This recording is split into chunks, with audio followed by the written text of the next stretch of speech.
Urdu audio books .com پر آپ سن رہے ہیں سیرت سرور عالم صلی اللہ علیہ وآلہ وسلم، جلد دوئم، تالیف مولانا سید ابو العلا مودودی، آواز وجیح احمد صدیقی، پروڈیوسر اظہر نیاز۔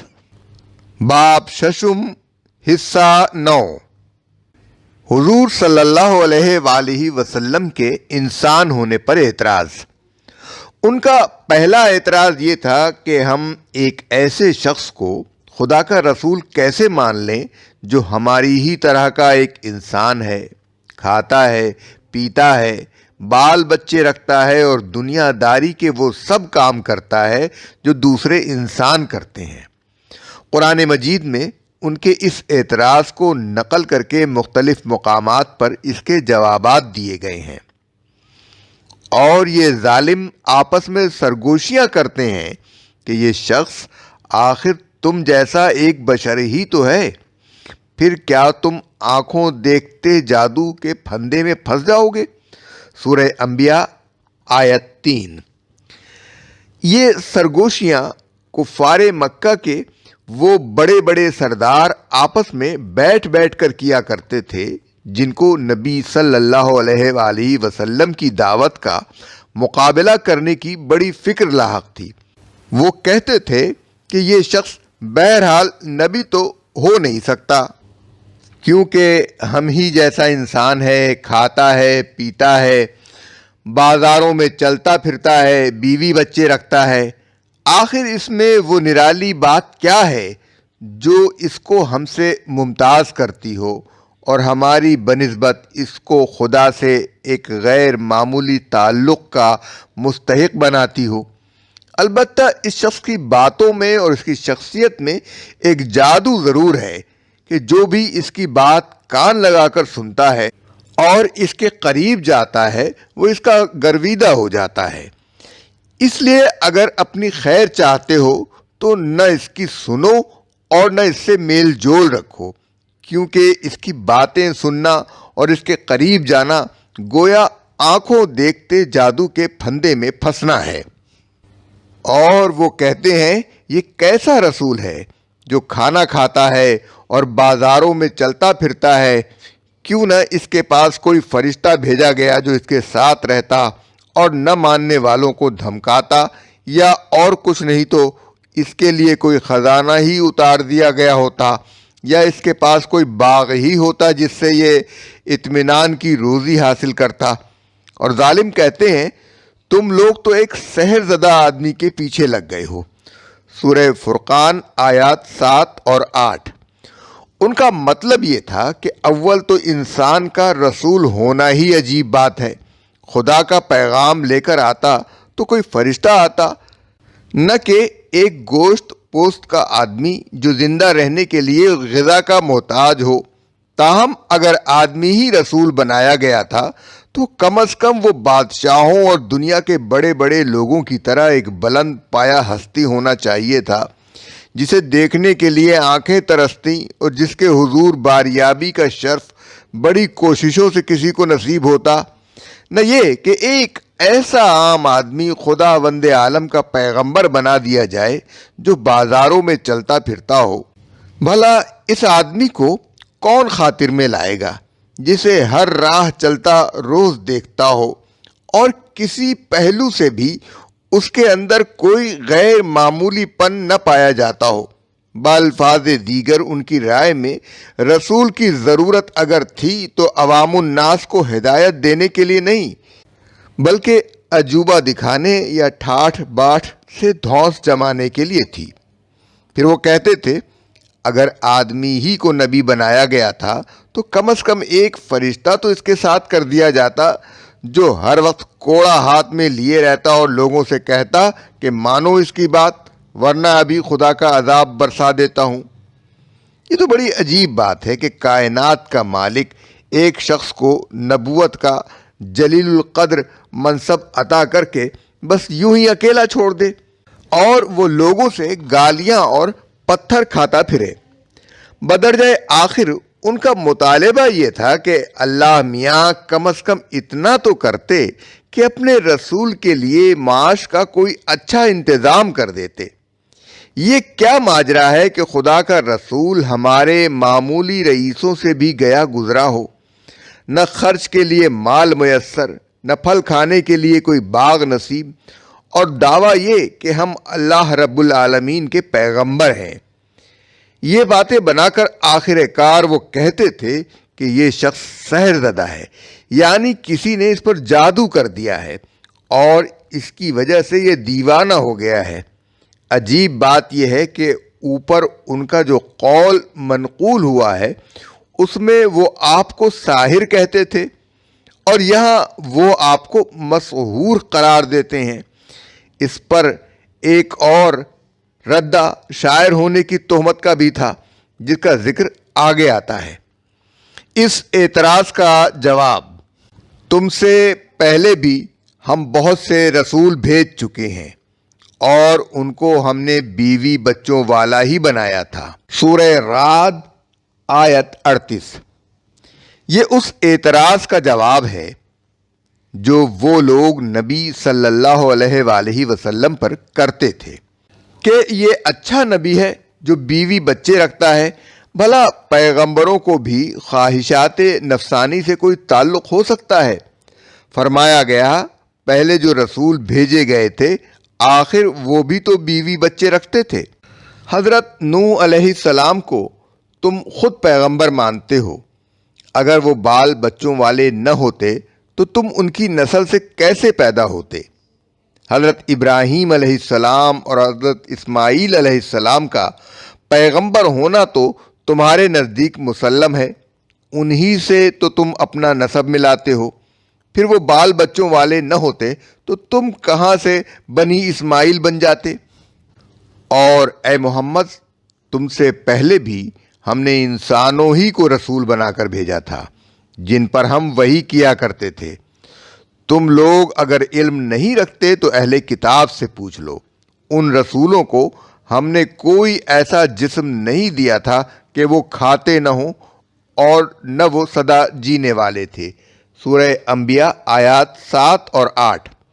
یعنی یہ یہودی جو آج اسلام دشمنی میں تمہارے ہمنوا ہیں اور تم کو مخالفت کے داؤں پیچ سکھایا کرتے ہیں، انہی سے پوچھ لو کہ موسیٰ اور دوسرے انبیاء بنی اسرائیل کون تھے، انسان تھے یا کوئی اور مخلوق؟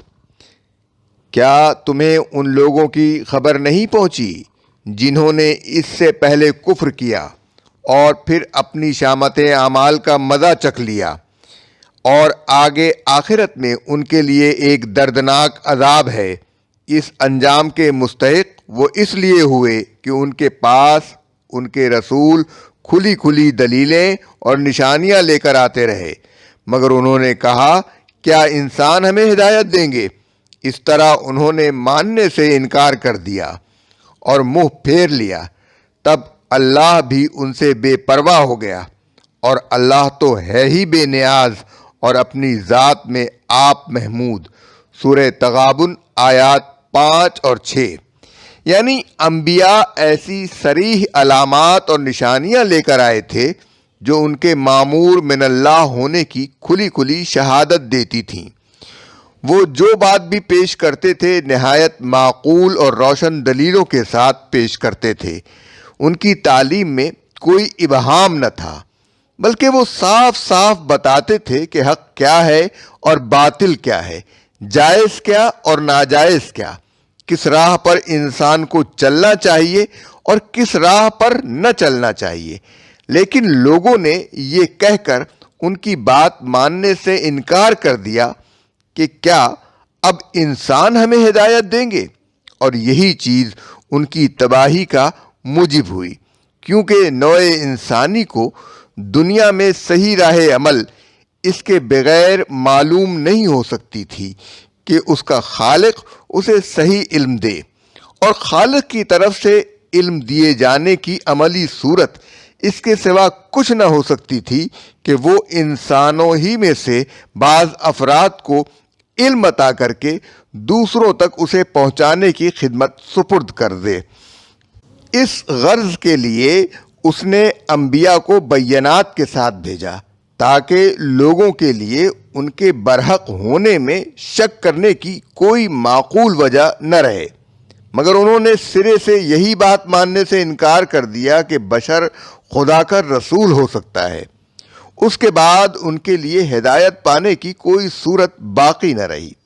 اس معاملے میں گمراہ انسانوں کی جہالت و نادانی کا یہ عجیب کرشمہ ہمارے سامنے آتا ہے کہ بشر کی رہنمائی قبول کرنے میں تو انہوں نے کبھی تأمل نہیں کیا ہے، حتیٰ کہ کچھ انسانوں ہی کی رہنمائی میں لکڑی اور پتھر کے بتوں تک کو انہوں نے معبود بنا لیا، خود انسانوں کو خدا اور خدا کا اوتار اور خدا کا بیٹا تک مان لیا، اور گمراہ کن لیڈروں کی اندھی پیروی میں ایسے عجیب مسلک اختیار کر لیے جنہوں نے انسانی تہذیب و تمدن اور اخلاق کو تلپٹ کر کے رکھ دیا، مگر جب خدا کے رسول ان کے پاس حق لے کر آئے اور انہوں نے ہر ذاتی غرض سے بالا تر ہو کر بے لاگ سچائی ان کے سامنے پیش کی، تو انہوں نے کہا کیا اب بشر ہمیں ہدایت دیں گے؟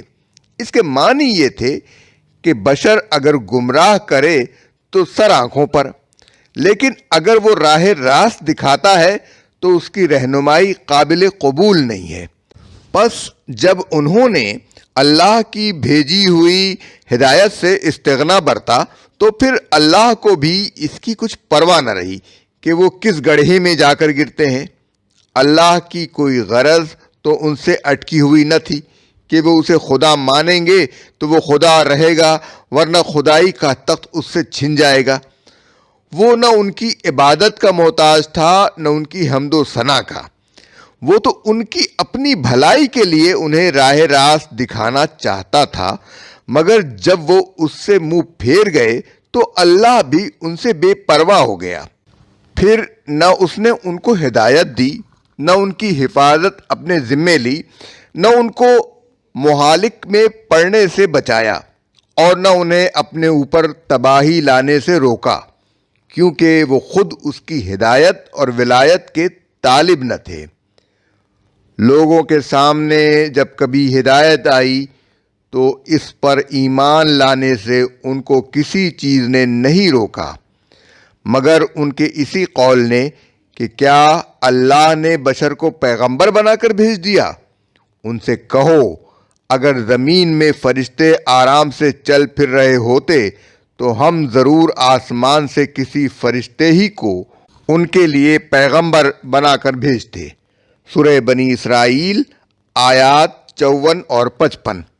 یعنی پیغمبر کا کام صرف اتنا ہی نہیں ہے کہ آ کر خدا کا پیغام سنا دیا کرے، بلکہ اس کا کام یہ بھی ہے کہ اس پیغام کے مطابق انسانی زندگی کی اصلاح کرے، اسے انسانی احوال پر اس پیغام کے اصولوں کا انطباق کرنا ہوتا ہے، اسے خود اپنی زندگی میں ان اصولوں کا عملی مظاہرہ کرنا ہوتا ہے، اسے ان بے شمار مختلف انسانوں کے ذہن کی گتھیاں سلجھانی پڑتی ہیں جو اس کا پیغام سننے اور سمجھنے کی کوشش کرتے ہیں۔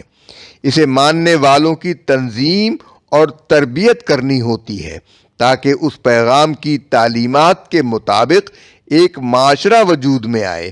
اسے انکار اور مخالفت و مزاحمت کرنے والوں کے مقابلے میں جدوجہد کرنی ہوتی ہے تاکہ بگاڑ کی حمایت کرنے والی طاقتوں کو نیچا دکھایا جائے اور وہ اصلاح عمل میں آ سکے جس کے لیے خدا نے اپنا پیغمبر مبعوث فرمایا ہے۔ یہ سارے کام جبکہ انسانوں ہی کے درمیان کرنے کے ہیں تو ان کے لیے انسان نہیں تو اور کون بھیجا جاتا؟ فرشتہ تو زیادہ سے زیادہ بس یہی کرتا کہ آتا اور پیغام پہنچا کر چلا جاتا۔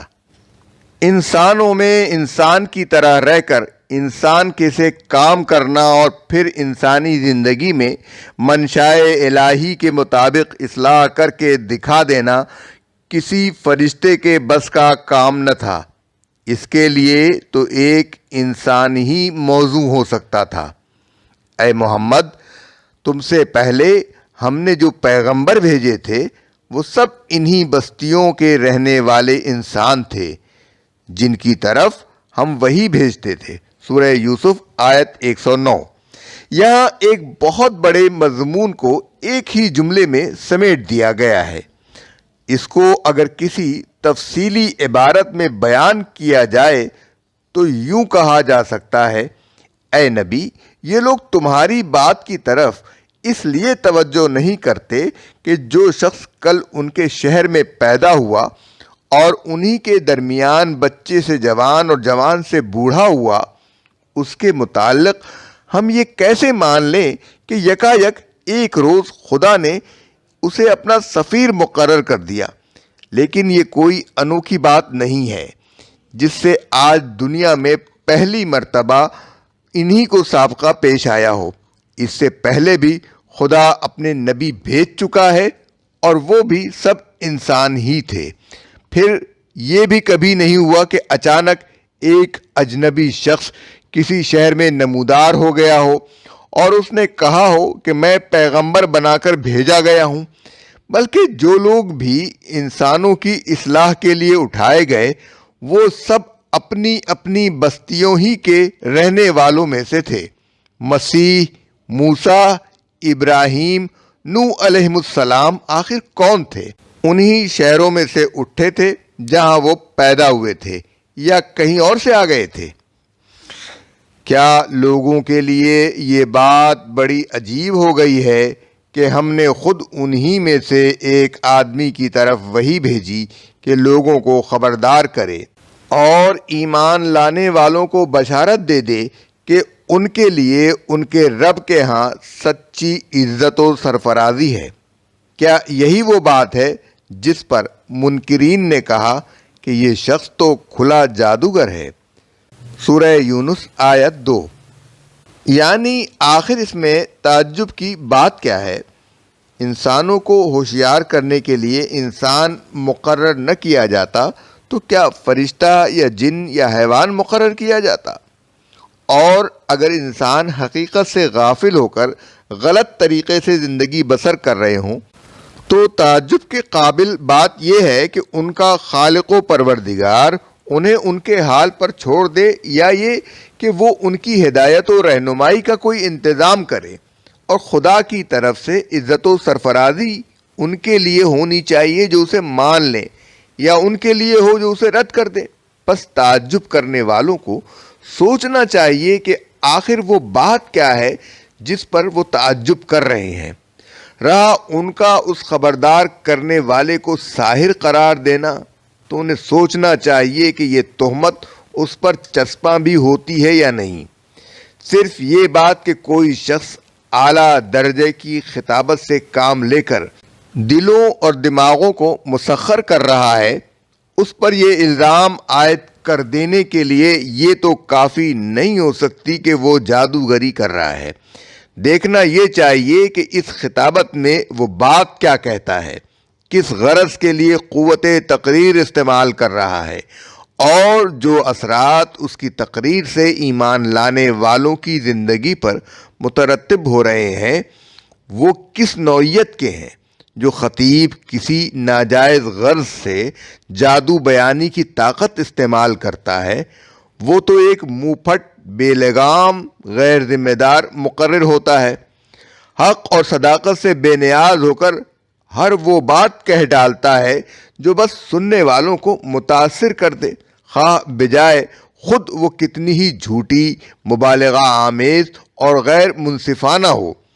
اس کی باتوں میں حکمت کے بجائے عوام فریبی ہوتی ہے، کسی منظم فکر کے بجائے تناقض اور ناہمواری ہوتی ہے، اعتدال کے بجائے بے اعتدالی ہوا کرتی ہے۔ وہ تو محض اپنا سکہ جمانے کے لیے زباں درازی کرتا ہے، یا پھر لوگوں کو لڑانے اور ایک گروہ کو دوسرے گروہ کے مقابلے میں ابھارنے کے لیے خطابت کی شراب پلاتا ہے۔ اس کے اثر سے لوگوں میں نہ کوئی اخلاقی بلندی پیدا ہوتی ہے، نہ ان کی زندگیوں میں کوئی مفید تغیر رونما ہوتا ہے، نہ کوئی صالح فکر یا صالح عملی حالت وجود میں آتی ہے، بلکہ لوگ پہلے سے بدتر صفات کا مظاہرہ کرنے لگتے ہیں۔ مگر یہاں تم دیکھ رہے ہو کہ پیغمبر جو کلام پیش کر رہا ہے اس میں حکمت ہے، ایک متناسب نظام فکر ہے، غایت درجے کا اعتدال اور حق و صداقت کا سخت التزام ہے، لفظ لفظ جچا تلا اور بات بات کانٹے کی تول پوری ہے۔ اس کی خطابت میں تم خلق خدا کی اصلاح کے سوا کسی دوسری غرض کی نشاندہی نہیں کر سکتے۔ جو کچھ وہ کہتا ہے اس میں اس کی اپنی ذاتی یا خاندانی یا قومی یا کسی قسم کی دنیاوی غرض کا کوئی شائبہ نہیں پایا جاتا۔ وہ صرف یہ چاہتا ہے کہ لوگ جس غفلت میں پڑے ہوئے ہیں اس کے برے نتائج سے ان کو خبردار کر دے اور انہیں اس طریقے کی طرف بلائے جس میں ان کا اپنا بھلا ہے۔ پھر اس کی تقریر سے جو اثرات مترتب ہو رہے ہیں وہ بھی جادو بیان قسم کے خطیبوں کی خطابت کے اثرات سے بالکل مختلف ہیں۔ یہاں جس نے بھی اس کا اثر قبول کیا ہے اس کی زندگی سنور گئی ہے، وہ پہلے سے زیادہ بہتر اخلاق کا انسان بن گیا ہے اور اس کے طرز عمل میں خیر و صلاح کی شان نمایاں ہو گئی ہے۔ اب تم ہی سوچ لو، کیا جادوگر ایسی ہی باتیں کرتے ہیں اور ان کا جادو ایسے ہی نتائج پیدا کرتا ہے؟ اور ہم نے بعض پیغمبروں کو بعض سے بڑھ کر مرتبے دیے، اور داؤد علیہ السلام کو ہم نے زبور عطا کی۔ سورہ بنی اسرائیل آیت 55۔ جس سلسلہ کلام میں یہ بات ارشاد فرمائی گئی ہے اس میں داؤد علیہ السلام کو کتاب زبور دینے کا الگ ذکر اس لیے کیا گیا ہے کہ وہ بادشاہ تھے اور اس کے باوجود پیغمبر تھے۔ نبی صلی اللہ علیہ وآلہ وسلم کے معاصرین جس وجہ سے آپ کی پیغمبری اور خدا رسیدگی ماننے سے انکار کرتے تھے وہ ان کے اپنے بیان کے مطابق یہ تھی کہ آپ عام انسانوں کی طرح بیوی بچے رکھتے تھے، کھاتے پیتے تھے، بازاروں میں چل پھر کر خرید و فروخت کرتے تھے اور وہ سارے ہی کام کرتے تھے جو دنیا دار آدمی اپنی انسانی حاجات کے لیے کیا کرتا ہے۔ کفار مکہ کا کہنا یہ تھا کہ تم تو ایک دنیا دار آدمی ہو، تمہیں خدا رسیدگی سے کیا تعلق؟ پہنچے ہوئے لوگ تو وہ ہوتے ہیں جنہیں اپنے تن بدن کا ہوش بھی نہیں ہوتا، بس ایک گوشے میں بیٹھے اللہ کی یاد میں غرق رہتے ہیں، وہ کہاں اور گھر کے آٹے دال کی فکر کہاں۔ اس پر فرمایا جا رہا ہے کہ ایک پوری بادشاہت کے انتظام سے بڑھ کر دنیا داری اور کیا ہوگی، مگر اس کے باوجود داؤد کو نبوت اور کتاب سے سرفراز کیا گیا۔ اے نبی، ان لوگوں سے کہو میں کوئی نرالا رسول تو نہیں ہوں، میں نہیں جانتا کہ میرے ساتھ کیا ہونے والا ہے اور نہ یہ جانتا ہوں کہ تمہارے ساتھ کیا ہونے والا ہے۔ میں تو بس اس وحی کی پیروی کرتا ہوں جو میری طرف بھیجی جاتی ہے، اور میں ایک صاف صاف خبردار کر دینے والے کے سوا اور کچھ نہیں ہوں۔ سورہ احقاف آیت 9۔ اس ارشاد کا پس منظر یہ ہے کہ جب نبی صلی اللہ علیہ وآلہ وسلم نے اپنے آپ کو خدا کے رسول کی حیثیت سے پیش کیا تو مکے کے لوگ اس پر طرح طرح کی باتیں بنانے لگے۔ وہ کہتے تھے کہ یہ کیسا رسول ہے جو بال بچے رکھتا ہے، بازاروں میں چلتا پھرتا ہے، کھاتا پیتا ہے اور ہم جیسے انسانوں کی طرح زندگی بسر کرتا ہے۔ آخر اس میں وہ نرالی بات کیا ہے جس میں یہ عام انسانوں سے مختلف ہو اور ہم یہ سمجھیں کہ خاص طور پر اسی شخص کو خدا نے اپنا رسول بنایا ہے؟ پھر وہ کہتے تھے اگر اس شخص کو خدا نے رسول بنایا ہوتا تو وہ اس کی اردل میں کوئی فرشتہ بھیجتا جو اعلان کرتا کہ یہ خدا کا رسول ہے، اور ہر اس شخص پر خدا کا کوڑا برسا دیتا جو اس کی شان میں کوئی ذرا سی گستاخی کر بیٹھتا۔ یہ آخر کیسے ہو سکتا ہے کہ خدا کسی کو اپنا رسول مقرر کر دے اور پھر اسے یوں ہی مکے کی گلیوں میں پھرنے اور ہر طرح کی زیادتیاں سہنے کے لیے بے سہارا چھوڑ دے اور کچھ نہیں تو کم از کم یہی ہوتا کہ خدا اپنے رسول کے لیے ایک شاندار محل اور ایک لہلہاتا ہوا باغ ہی پیدا کر دیتا۔ یہ تو نہ ہوتا کہ اس کے رسول کی بیوی کا مال جب ختم ہو جائے تو اسے فاقوں کی نوبت آ جائے اور طائف جانے کے لیے اسے سواری تک میسر نہ ہو۔ پھر وہ لوگ آپ سے طرح طرح کے معجزات کا مطالبہ کرتے تھے اور غیب کی باتیں آپ سے پوچھتے تھے۔ ان کے خیال میں کسی شخص کا رسول خدا ہونا یہ معنی رکھتا تھا کہ وہ فوق البشری طاقتوں کا مالک ہو، اس کے ایک اشارے پر پہاڑ ٹل جائیں اور ریگزار دیکھتے دیکھتے کشتزاروں میں تبدیل ہو جائیں، اس کو تمام ما کانا ما یکون کا علم ہو اور پردہ غیب میں چھپی ہوئی ہر چیز اس پر روشن ہو۔ ان باتوں کے جواب میں فرمایا کہ ان سے کہو میں کوئی نرالا رسول تو نہیں ہوں، یعنی میرا رسول بنایا جانا دنیا کی تاریخ میں پہلا واقعہ تو نہیں ہے کہ تمہیں یہ سمجھنے میں پریشانی لاحق ہو کہ رسول کیسا ہوتا ہے اور کیسا نہیں ہوتا۔ مجھ سے پہلے بہت سے رسول آ چکے ہیں اور میں ان سے مختلف نہیں ہوں۔ آخر دنیا میں کب کوئی رسول ایسا آیا ہے جو بال بچے نہ رکھتا ہو، کھاتا پیتا نہ ہو یا عام انسانوں کی سی زندگی بسر نہ کرتا ہو؟ کس رسول کے ساتھ کوئی فرشتہ اترا ہے جو اس کی رسالت کا اعلان کرتا ہو اور اس کے آگے آگے ہاتھ میں کوڑا لیے پھرتا ہو؟ کس رسول کے لیے باغ اور محلات پیدا کیے گئے اور کس نے خدا کی طرف بلانے میں وہ سختیاں نہیں جھیلیں جو میں جھیل رہا ہوں؟ کون سا رسول ایسا گزرا ہے جو اپنے اختیار سے کوئی معجزہ دکھا سکتا ہو یا اپنے علم سے سب کچھ جانتا ہو؟ پھر یہ نرالے معیار میری ہی رسالت کو پرکھنے کے لیے تم کہاں سے لیے چلے آ رہے ہو؟ پھر اس کے بعد ان کے جواب میں یہ بھی کہا گیا کہ میں نہیں جانتا کہ کل میرے ساتھ کیا ہونے والا ہے اور تمہارے ساتھ کیا۔ میں تو صرف اس وحی کی پیروی کرتا ہوں جو مجھے بھیجی جاتی ہے، یعنی میں عالم الغیب نہیں ہوں کہ ماضی، حال، مستقبل سب مجھ پر روشن ہوں اور دنیا کی ہر چیز کا مجھے علم ہو۔ تمہارا مستقبل تو درکنار، مجھے تو اپنا مستقبل بھی معلوم نہیں ہے۔ جس چیز کا وحی کے ذریعے سے مجھے علم دیا جاتا ہے بس اسی کو میں جانتا ہوں، اس سے زائد کوئی علم رکھنے کا میں نے کب دعویٰ کیا ہے؟ اور کون سا رسول ایسے علم کا مالک کبھی دنیا میں گزرا ہے کہ تم میری رسالت کو جانچنے کے لیے میری غیب دانی کا امتحان لیتے پھرتے ہو؟ رسول کا یہ کام کب سے ہو گیا کہ وہ کھوئی ہوئی چیزوں کے پتے بتائے، یا یہ بتائے کہ حاملہ عورت لڑکا جنے گی یا لڑکی، یا یہ بتائے کہ مریض اچھا ہو جائے گا یا مر جائے گا؟